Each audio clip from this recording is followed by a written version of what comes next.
bathroom reviews too. Gabriel, where you at, sir? We're live. Get on here and watch this damn thing. Wednesday night, I got whatever the hell that is. 12/19/2018, Wild Card Wednesday, featuring the panel of Michael Kormoroff from the great state of New York, Brooklyn, New York, to be exact. Hello. James P. Madonna from the great state of New Jersey. I don't know about great state, but I'm here. Hey, that red dot matches my background. Sweet. We got Jay Eteriot, Louisiana Beer Reviews. Hello. I'll cut myself to make it even. Oh, don't do that. And I am crying. I am Thomas Metal 75 from the channel of YouTube. Roy, right. Hopefully John Anilli from the state of Georgia will be joining us. So until then, let's hear what the panelists are drinking for beers this evening, starting with Michael Kormoroff. Okay, this is from Crooked Stave in Denver, Colorado. It's their IPA, and it's 6%. I don't know what the IBUs are, but it's made with Amarillo, Azacca, Mosaic, and Matuka hops. Oh my God. Matuka, I believe. And that's what I'm doing tonight. Cool. What you got, James P. Madonna, for beers this evening? Okay, I'm going to try to pronounce this. From it's a company, really? Founded in, hold on for a second, 1363? Oh, crap. From, I think, Munich, Germany. Francis Kahner. Francis Connor. Yeah, whatever. There it is. Francis Connor, Weissbier from Munich, Germany, the company, evidently there. Good get, sir. Yeah, I guess, what is it? That means wheat beer in German? Yeah. Okay, all right, good. One damn fine Hefeweizen you got there. So cool. There, all right. That little spot on your face doesn't look bad, so don't be obsessed with it. It's very minor. Cool. It's very minor. Good. Couldn't tell you what it is. Anyways, however, we do have Jay Theriot, Louisiana Beer Reviews, joining us. Hello. Which tasty beverage do you have this evening? Howdy. Welcome from Louisiana. Hello to Michael and James and Eric. Now, I have a beer from Lafayette Parish, Louisiana, and it's called Parish Brewing's Akane Break, a Louisiana wheat ale. James has a Germanic wheat ale. I have a Louisiana wheat ale. I don't know if it's showing up. It might be too much glare. It's there it is. Yeah, we can see it now. I had to put the shadow. It uses Cascade hops, some kind of wheat, and sugarcane remnants to give it sweetness. Remnant. Yeah. It's 5% alcohol, just like I think I'm sorry, 4.9%. The bottle says 4.9, and I know James is 5. The Francis Connor Hefeweizen beer. Order. Let me see. Hello, John. Hello. While our good buddy James C. Madonna is looking up the pertinence on his beer for ABV, let's go to the great state of Georgia and John Anilli and see what awesome beer he has brought this evening. All right. Well, I have Bell's Christmas Ale, which is a Scotch Ale, 7.5% alcohol. It's a traditional Scotch ale, rich and malty with notes of caramel and a warm finish to make any occasion festive or at least a bit more bearable. It doesn't say anything about spice or anything like that. It's just a traditional Scotch ale. It was packaged on November 6th, 2018. Cool. So that's a really good segue into the beer that I have brought, which surprisingly enough is a Scotch ale. We got another Scotch ale. I got my Scotch ale in a 16-ounce can. It is from the Exhibit A brewery out of Framingham, Massachusetts, pretty much down the road from where Jack's Abbey Brewing Company is.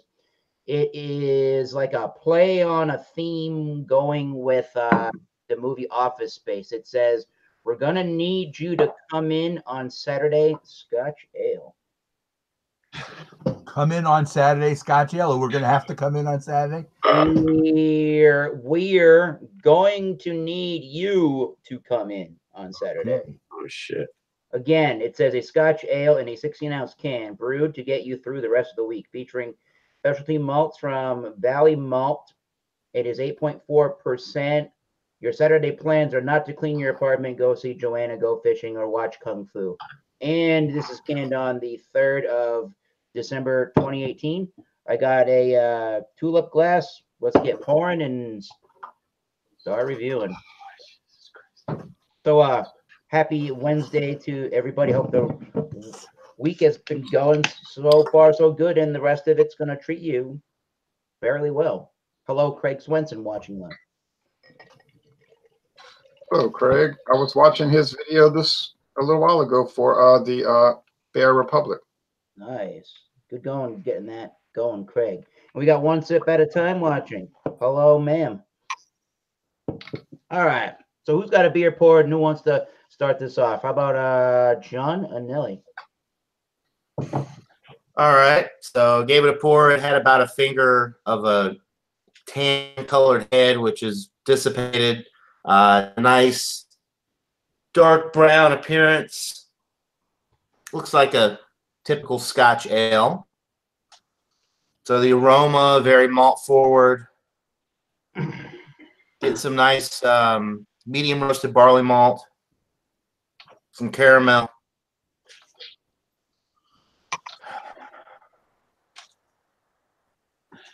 Not really picking up on any hops. I mean, with the Scotch Ale, it's going to be more of a malt forward presentation. That's pretty much what I'm getting. It smells really good. No note on the aroma, 7.5%. Not picking up on any alcohol. So, cheers. Now, James, save a little bit of beer to the bottom of your bottle and swish it around, and you can dump in all the gunk at the bottom. That's going to really liven it up. Okay. Yeah, this is it says ale on it, believe it or not. It's a wheat ale. Yeah.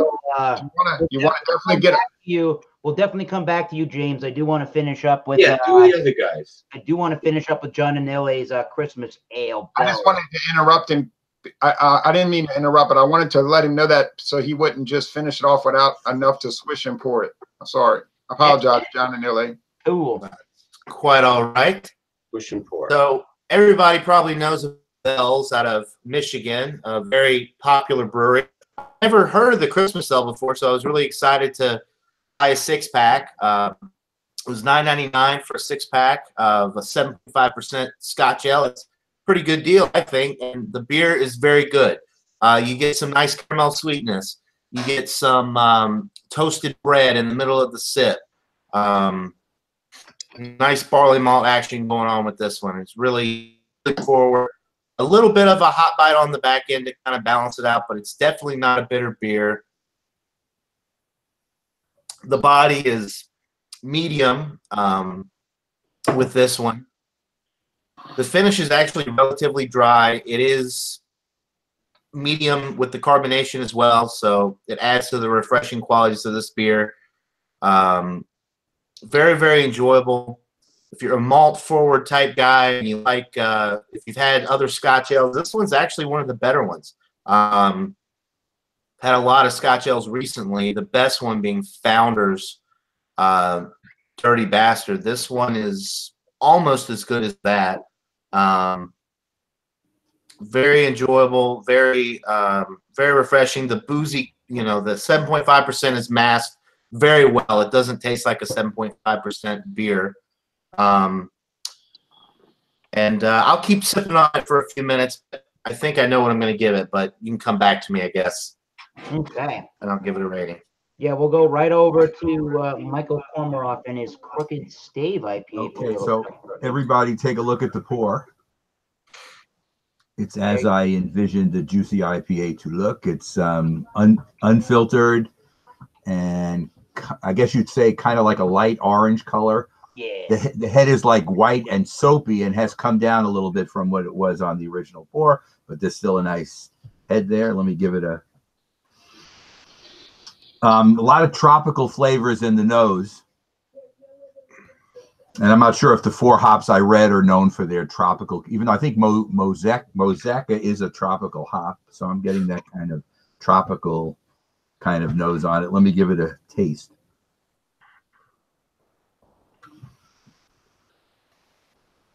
It has a very nice, you're getting the taste is following the nose, very tropical, very, the hops definitely are the leaders in this. It's hop forward. I don't know what the IBUs on it are, but it's not a heavy IBU beer. I would say maybe in the 30s, maybe close to 40, but there's not a lot of bitterness in it, but it's easy drinking. And I like the taste of it. Similar to some of the other New England styles I've had, but I like it. And it has a juicy feel to it as well. I'll also give you an idea of my number after I have a little bit more of it. Well, damn. Sounds really good. Do you have a canning date on that one, Michael? Let's see. It's not on the bottom.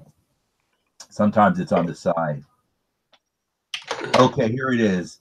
10/31/18. That's not so bad. Yeah. I mean, it's from Denver. It's Yeah. from Denver. It takes a while to get here, I guess. Cool. All right. Well, you and Donanille come back. We'll get back to you folks for some final thoughts and opinions on those beers. I want to hear definitely now from James P. Madonna drinking that classic Francis Connor. I guess it's considered a Hefeweizen. Yeah. Yeah, it says ale on the bottle. It's a wheat ale of 1363. The company was founded, and there's the monk, Franz Akane in Munich, Germany. Or prior, maybe.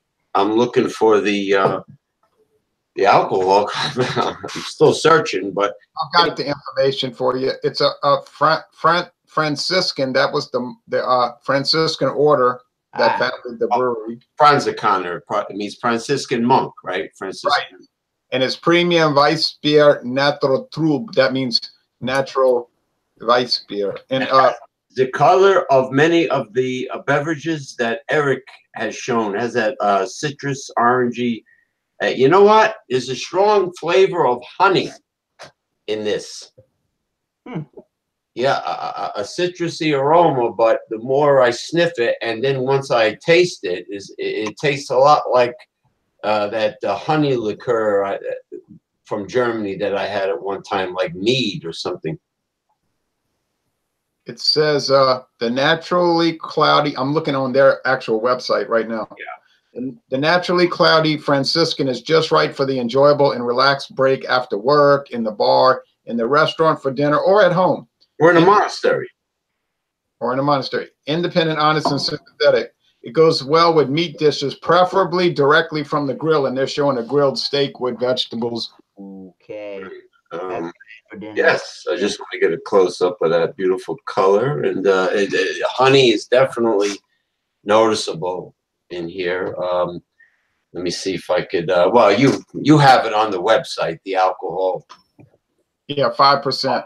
5%. Okay, good enough. But I like all the wheat beers I've had. In this case, wheat ale, and I like the honey flavoring to it. You know, I mean, I'm sure that they might add that. You know, monks have their own secret recipes sometimes. It's no honey. They brew it according to the German Reinheitsgebot, the German purity law, so it can only have water, wheat, hops, and yeast. Well, maybe it's the yeast gives it that peculiar flavor. Yeah. Yeah, there's something that sets it apart from the other wheat beers with a sweet kind of a flavoring. Maybe it's the type of hops, or I don't know. But so far, so good on that beer. Yeah, you're liking that. Cool. We will get back to you, James P. Madonna. Rob Munich. I don't know. We'll get back to you and all your thoughts. Keep sipping and watching and commenting, everybody that's watching live. Let's go straight to our correspondent live in Louisiana. Control. I will control the volume on Michael Komarov's end. Golly, golly. There was a wrestling match going on, in fact. Yeah. All right. Jay Terry. Maybe a riot broke out in Brooklyn. All right. Yeah. Louisiana wheat scale, yeah. I'm sorry, I got so fascinated reading about the Francis Connor. Yeah, boy. Okay, I'll get on to that. So caught up in it. Okay, but it's famous. Okie doke, and they make a dark one too. Maybe James can bring that another time. The dark Francis Connor. All right, but I have the Akane Break, and there's no sediment at the bottom. This was bottled on November 18th, so it's just a month and a day old. Let's look at it. Didn't have much head, little thin head. And this is from Lafayette Parish, Louisiana, Broussard, Louisiana. Mm. And it's sweetened with, like I said, the cane remnants. Okay. And there it is. Molasses flavor, right? Yeah. And so the aroma is it's wheat and cane syrup. And if you've never had cane syrup, it's almost impossible to explain what that tastes and smells like. The flavor. Oh, you can go to your grocery store and buy some Steen's pure cane syrup if you'd like. The flavor is very simple. It's like white wheat bread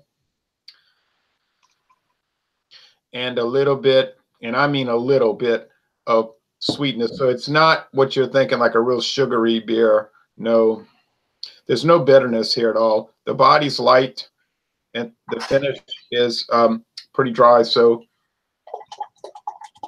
this is their flagship because a lot of college age people like to buy Akane Break and get broke, get their bodies broke on it because they drink it in copious amounts at tailgates. Uh-oh. Yeah, figures. So it's a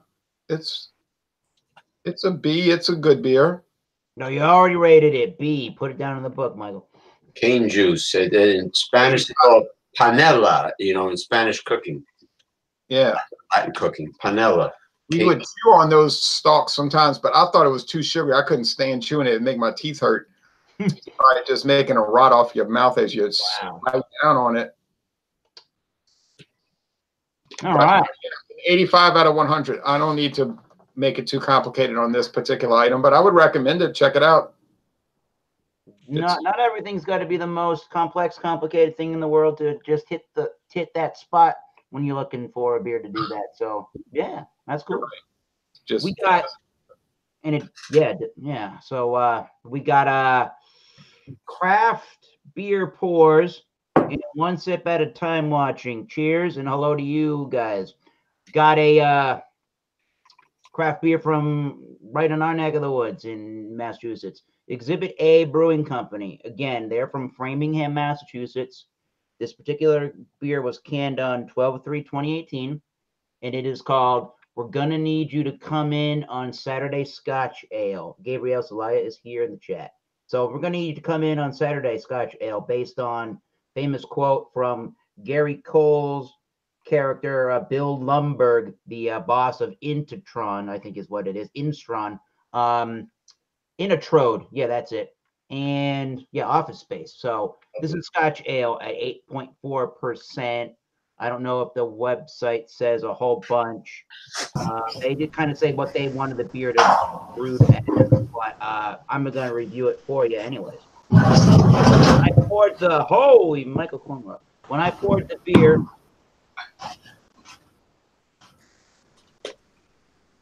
Sorry, Michael, it's getting a little noisy. So when I poured the beer, it had a much higher amount of the head on it, but it's not a nice fine rim around my tulip glass. And I would say it is a dark mahogany kind of a red color, with that tan off-white head. Yeah, definitely a lot of sweet toffee, brown bread, toasty kind of notes to it. A look kind of a little bit nutty. There is again caramel toffee kind of a sweetness to it. There is some almost molassesy kind of notes. Maybe even some dark like cherries, or more of like a raisiny, more like maybe like a rum raisiny kind of a spiced cake kind of element to it, with some of the smokier toasty malt. So that smells really good. I cannot find 8.4 anywhere near this beer. So we'll see if it tastes that way. Cheers. Scotch Ale, we're gonna need you to come in on Saturday. Scotch Ale, Exhibit A.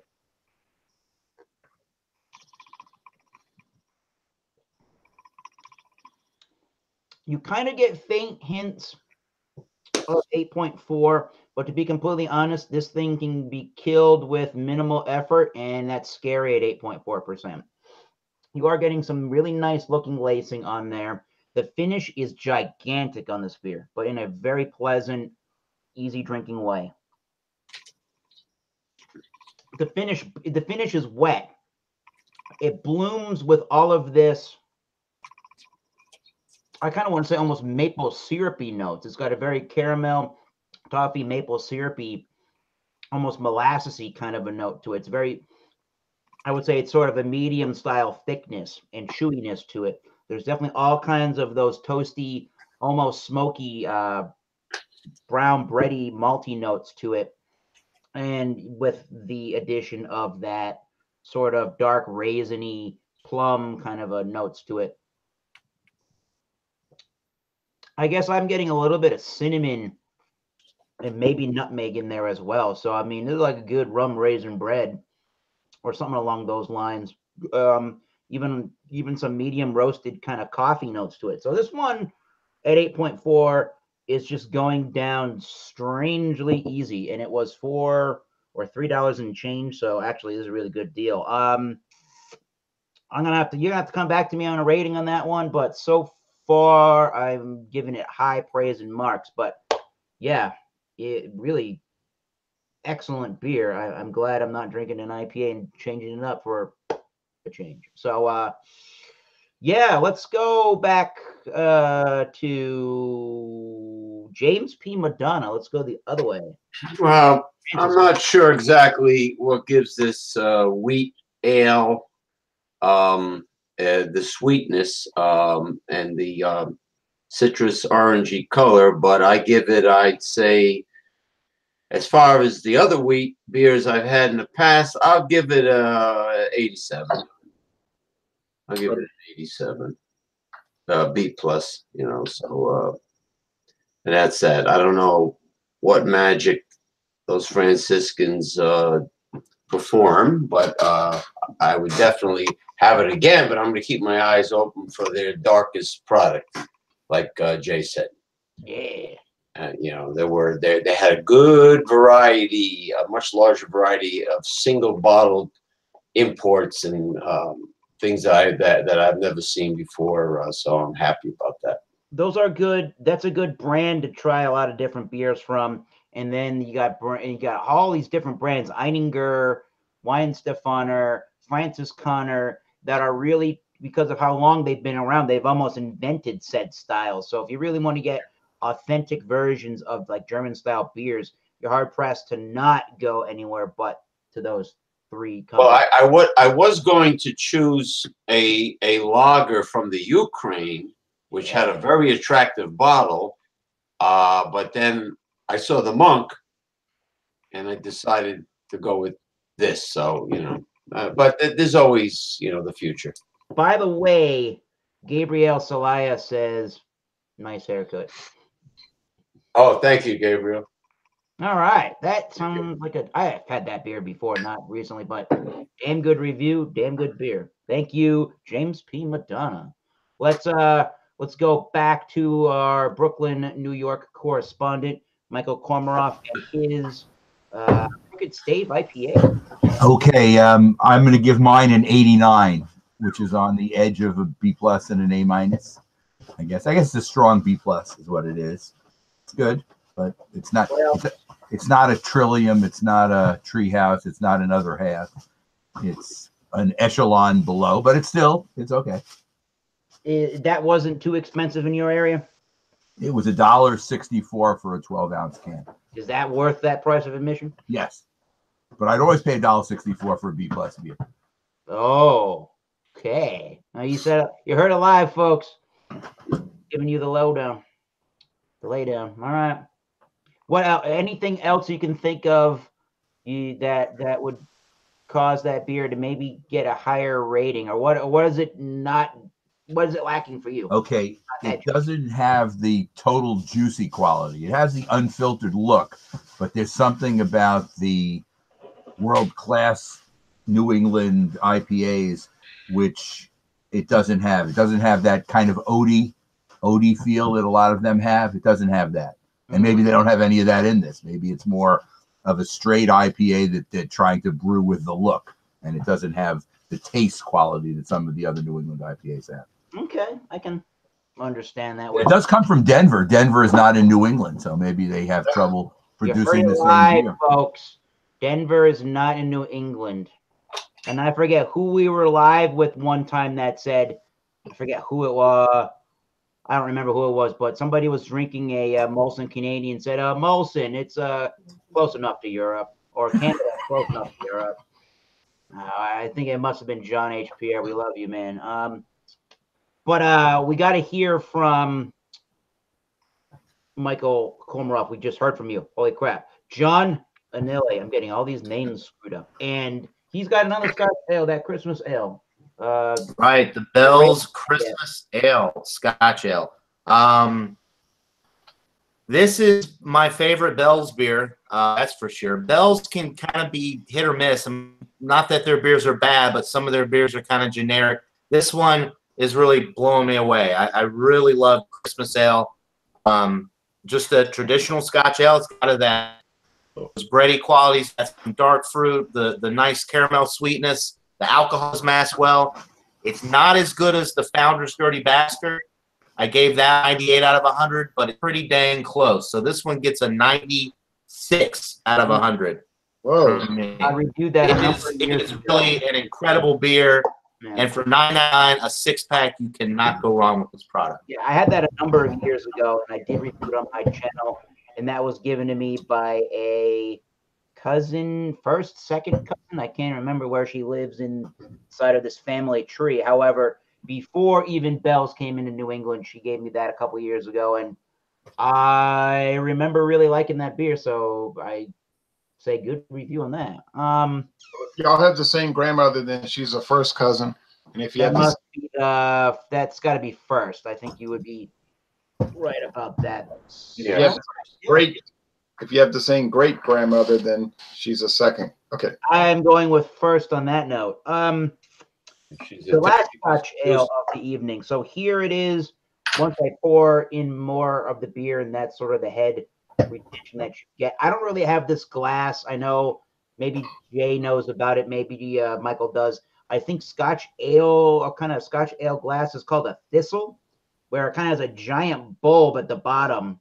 Yeah. Really thin, almost like a shaped like a lager glass at the top of it. And the one you have, Eric, is more of a tulip glass? Yeah, I figured that this was, I mean, I have some more craftier, bigger bulbousy tulip glasses, but I don't have an actual glass that's quite this. I just have oversized snifters, so I figured this was the best equivalency to that. It's ideal to eat, drink with haggis and black pudding sausage and all that good stuff. This would be really good with like black pudding sausage. This is like, I guess Scotch ales, you could almost consider them desserty. I'm actually getting some darker chocolatier notes in the beer as of right now, and the carbonation is great. Yeah, I don't want to hate. Why do I hate rating a beer so good? 96 out of 100. Write it down. All right, this is a pretty damn good, tasty beer. And 8.4 it's crazy. It's like you can tell Scotch ale. Obviously, I'm getting a sticky mouthfeel, medium body. It actually is crisp. It's a wet, sweet finish, but I wouldn't say it's unclean, if that makes any sense. Nothing dirty about it. And actually, it's super refreshing. I would never think an 8.4% Scotch ale is stupidly refreshing, but Hold it up again. yeah. Hold it up. It looks like a stout from what I can see, but I might maybe not, because Scotch ales are usually more brown than black. Maybe this one isn't quite as darkly roasted as some, or like Skull Splitter from, say, the Orkney Islands in Yeah, Scotland. that just, but Skull Splitter is lighter than that, I think. John's House. Say again? John's is a tad bit darker. I think that looks like chestnut brown or dark brown. Mine's pretty brown. It's poor lighting here in my room, but it's you can see through it if I were to hold up to direct light. Oh yeah, I can see Eric. I see now. Yeah, there definitely is. I guess. Just the way the light was hitting it, it was making it look like a black beer. I see now. Yeah, it's a Scotch ale. Oh yeah, I can see why. I see why you say that. Yeah. There you go. So Yeah. I'm highly impressed with this one, and it's fresh, and yeah, that's great timing to drink that. So my final assessment, I guess we'll start with me since I'm here, is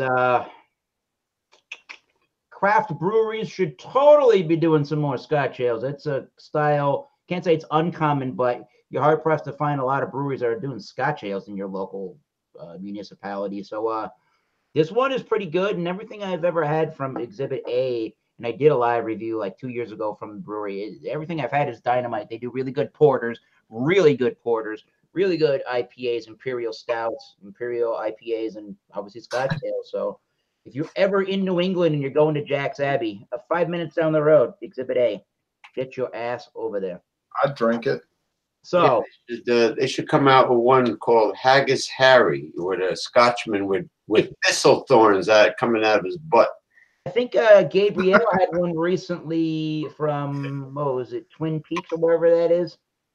His local brewery in Arizona. It was called Kilt Lifter. Kilt. That was a Scottish ale. It's like a lighter version of a Scotch ale. But since we're chatting with James P. Madonna here, I'd love to hear your final thoughts on some Francis Connor. He said 87. 87. I drink it again, but I'm going to be looking for the darker Francis Connor. Cool. I want the real potent Well, elixir from the monastery. Elixir. let me say things to you. Cool. Yeah. Go ahead. First thing. There's a 5 point. The dark one is 5.2% alcohol. Okay. The second thing. Oh, jeez, the middle finger. He's giving me the finger. No, because that's No, I'm sorry. Yeah. the second point I'm trying to make. Oh, okay. You see what I'm trying? Okay. What happened? Just Hey, where's that German Shepherd across the street? Oh yeah. Well, He's sharpening his teeth. now James teamed up with them. Okay. I was looking on their website. There's a real special one, though. All kidding aside, there's a real special one from Francis Connor that is 6%. It's called Francis Connor Royal. Ooh. I better look.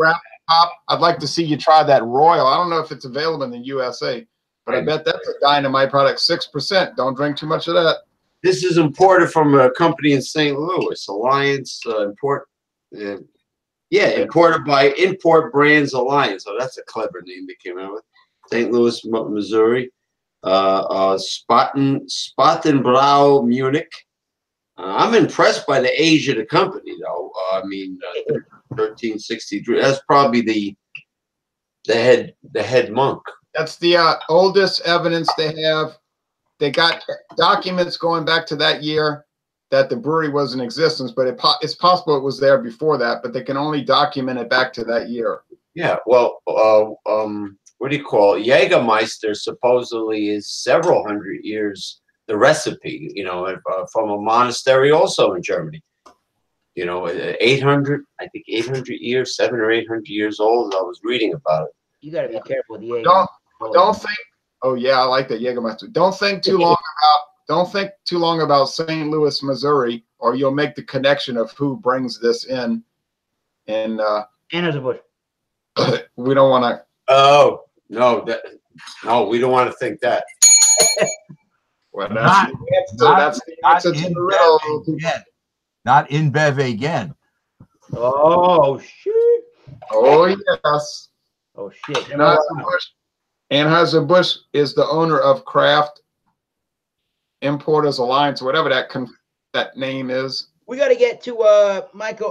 Why am I yawning? Holy crap! Sorry. We got to get to Michael Komarov and his final thoughts for the evening with Crooked Stave and with whatever's going on in. Well, what I'd like to mention also, they did have another Crooked Stave that I didn't buy. They had a coffee stout that I did not buy, and I will maybe in the future. I saw I got stouted out over the weekend, and I also was able to bring home some stouts, so I didn't need stouts now. I have to explain what that was all about as well in a brief moment. Okay. Oh, yeah. After everybody gives their final determination, you can come back to me. Okay. I would buy this again, but I would buy this again more as a filler beer than to say it's a great example of a juicy New England IPA. As just a fill, it's just a part of just to round out part of an evening of beer drinking. You mean? If I was doing a juicy IPA examination with a bunch of them, this would be to show you how much better Trillium, Treehouse, and other have. Whoa! That's what I mean. The A+ ones would shine, but like I said, I've never had a Trillium, but I assume just by your reviews, it's in the same area as other half and Treehouse. Dynamite. That's fair. You know what? I think we're ready to hear about this thing that Michael did. I think it was called Stout Fest. Explain, Michael. It was called Stout Fest, and over the weekend, right? Over the weekend, John's already heard in detail, but I can tell everybody else. There were 14 of us. We showed up in an office building in Manhattan, went up to the 9th floor, and the sheer amount of stouts there, you would have flipped your lid. I mean, it was weird. They had 6 coolers full of stouts. There were, I'll just pick a number. There were 150 bottles. Wow. And it was outrageous. Now, they were not all big stouts, although there was a fair amount of big ones too. But it was incredible. And you knew right away you weren't going to be able to drink all of it because there were just 14 of us. And even if you're beer drinking thugs, stout thugs, you can't put away that amount of beer. So the way it worked, they decided to have the ones that all 14 of us could simultaneously taste, which were ones where people brought 3 cans, ones where people brought 25.4 ounce, the bottles, the champagne kind of type stouts where you take the thing off.